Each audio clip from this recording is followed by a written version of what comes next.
It was so unexpected. You had to be there. Covering Celtic at that time was a brilliant thing. The atmosphere at Parkhead was always great. You had to be there. Nobody ever talks about this game. Nobody saw it. You had to be there.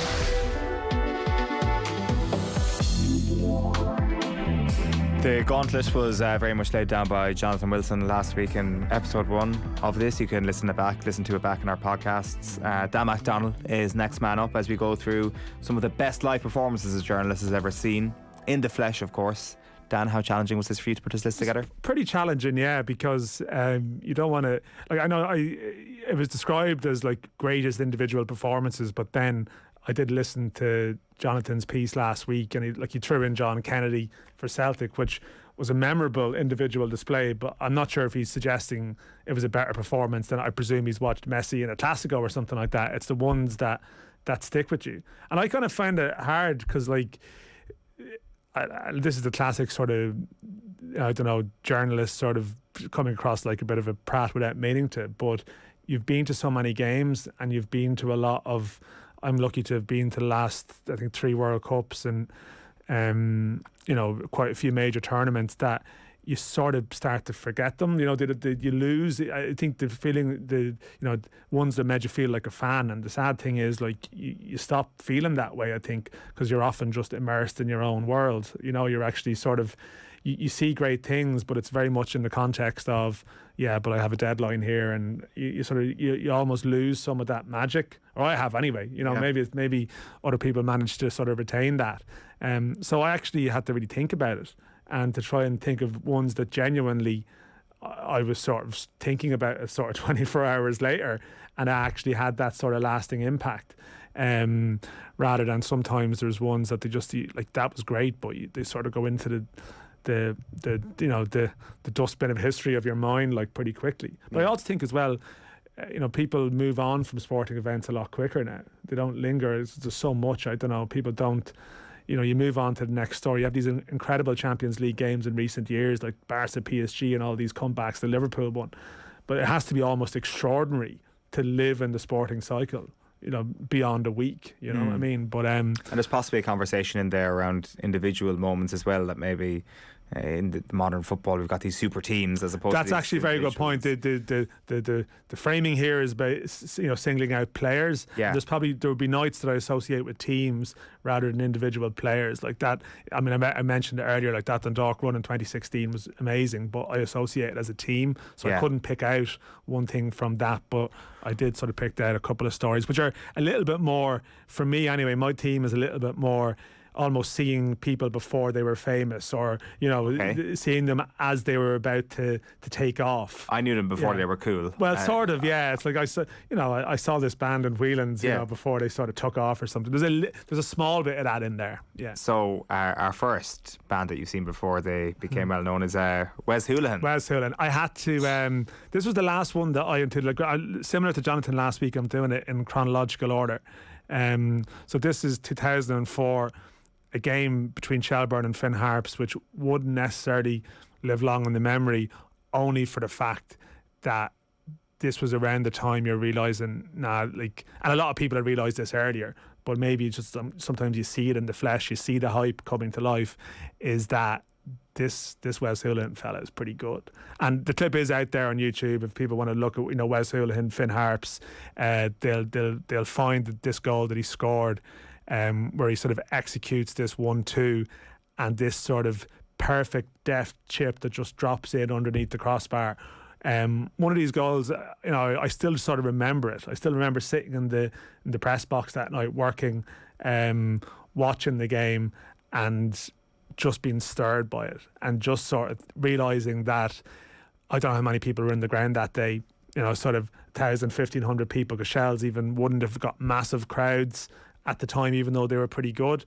But you're realising, I wish more people could see how good this guy is. And there's always a part of you with those the League of Ireland geniuses, of which there are many, and there's been many over the years, like Tony Sheridan and Liam Coyle, and these incredibly talented players who you always fear there's some kink or something that's going to hold them back from getting to the stage that they deserve, that you're looking at this going, this is a special talent that, like, most people, like, everyone tries to play football when they're a kid, and this fella has a talent that's in the 0.001%, and yet you're thinking, I really hope he gets that stage to do it. Did he get that stage he deserved, do you think? Like, to its but he did eventually. extent. Like, Wes still scored it. Like, I mean, that's the thing why I think a lot of people probably felt the emotion of his goal against Sweden in the Euros in 2016. I mean, there was 12 years after. Like, he was quite old at that stage. Yeah. You know, like, Wes played in the League of Ireland not for like 6 months, like a lot of the young players now. Like, what the great thing about the Brexit reality now is that I feel like in 10, 15 years' time, there's going to be a lot more stories that people have like this, because you will see great talents passing through for, like, 6 months. But Wes was here for, I think, 5 years. What about his club career? Did you think it would take him to an even higher plane than that got to? Because I think the Irish thing is a little bit more nuanced than the talent. True. I mean, there's the conversations around managers and all that, but if you distill this down to his club career, do you think he reached the level his talent could have got him to? Yeah, he could have got there earlier, I suppose. Okay. Like, and in reflection, the Irish thing is possibly tied in with it. I mean, but the Ireland squad was very good around that time too. I think with Brian Kerr was the manager, like, could he have found room for Wes in some of those squads? But it wasn't as much of a debate and the discussion then. And to be fair, he had a Premier League squad. And, like, the thing about Wes is, like, it took him a while. I mean, he went to Livingston and didn't do especially well. And then went to sort of England and worked his way up the levels there, and probably had to get fitter and do, make certain improvements in his sort of lifestyle, which I think he's spoken about in the past, which he did. And so maybe it's not, sometimes it's like it's football's fault that Wes didn't get to where he was, but maybe he himself could have addressed some things a little bit earlier and got to the top of the mountain a little bit earlier. But I think there was possibly always a certain joy that a lot of people here took from Wes eventually doing his thing in the Premier League and being part of, like, a big landmark moment, like an Irish goal at a major tournament, because, I mean, over a decade earlier, they were saying someone has to realise how good he is. Yeah. How good this guy is. Next up is an international game between Croatia and Germany in 2008. Yeah, so this is Euro 2008, and, like, this is the first tournament I went to, the first major tournament I went to, and there's always maybe there's a personalised element to that you're particularly nostalgic for that, because it was like, this is great, like, I'm at a major football tournament here. And it was the summer that Modric had just joined Spurs. So this classic thing where you will have in a major tournament, we all do it, it'll happen later this year, there'll be some smaller nation playing and some exciting young player on the team who's, there's loads of Premier League interest in him, or he's on his way to the Premier League, and you'll watch them with a little bit more interest. But this was in a place called Klagenfurt, and it was one of these grounds which is rare. A lot of the major tournaments, you're up at a perch like the Aviva, like you're looking at this stadium like a sort of a Subbuteo pitch down below you. But this is one like White Hart Lane, the old White Hart Lane, and a few places where you're right at pitch level, like sort of 3-4 seats from the front. So you're watching the game with the perfect sort of ringside sort of seat. And Croatia beat Germany, and Modric was sensational, and it was just so obvious and as clear as day that this guy is a world-class operator. And again, and it maybe, like, there's a bit of that with my list with some, it wasn't like one particular moment, it was more just that sustained quality across the game, this control, this sort of degree of sort of just slowly, you appreciate more maybe when you're there, just the little runs, the little passes, that he was sort of controlling everything. He was controlling the pitch. Everything was on a string, and he was sort of he was holding it. And again, just one of these moments where you're thinking, even at this level, this fella can go so much further in what he can do. And maybe like I've seen performances from people and they've dropped off a cliff 2 years later, and that's it. And maybe it's grown in my mind, it's become even a bigger game or a bigger moment because he's gone on to be like a sort of a phenomenon. And it wasn't just hype, he was the real deal. But yeah, that's a memory that will always stick in my mind, that one. Class. So that's Modric in the group stages of Euro 08 against Germany. The next one is relatively niche. Yeah, I needed something niche in there. I definitely did. Like the League of Ireland European Games. I mean, it's very topical because we're talking about a round of them today. And this is Shamrock Rovers Partizan Belgrade in 2011. This is the second leg of the playoff tie. Rovers had drawn the game 1-1 in Dublin. Gary Katie McCabe's brother, got a late equaliser. And going over there, there was only 4 Irish journalists went, and in reality it was sort of the Lions Den stuff, and you're selling it thinking, yeah, I think they have a chance of getting through, but probably deep down you're thinking, I mean, this is very unlikely to happen. And one of the things about that Shamrock Rovers team is that they probably struggled in the goalkeeping department that year. So Ryan Thompson is a Jamaican goalkeeper who wouldn't have had a reputation of, well, this is a top keeper in the league. He would have had some good days and he would have had some bad days. He would have had some ropey days. And you're sort of looking at him going to Belgrade, one of the best atmospheres I've ever been in, the Partizan Stadium. They're expecting this to be a night where they qualify for the group stages of the Europa League. And I think it was around 5 or 6 minutes into the game, he's taken a kick out and he pretty much kicks it straight to the Partizan striker. This classic sort of gaff, right? Where you're thinking, oh no, like this is a horror show. This is the nightmare coming true. Like he's going to struggle here, and he actually managed to save the shot that came straight back at him. And it was one of these moments where you're thinking, I kind of wonder, could this night be something a little bit different? And it sort of went from there. That although Partizan went 1-0 up, Thompson just starts to make some really good saves. He's having one of these nights. Again, there's a clip that's out there of him, like one incredible reaction save where the ball comes into the box, ricochets off a Partizan player, and he somehow, that classic one that the goalkeepers do, the change of direction, the quick feet, and he sends out a hand and he pushes it round the post.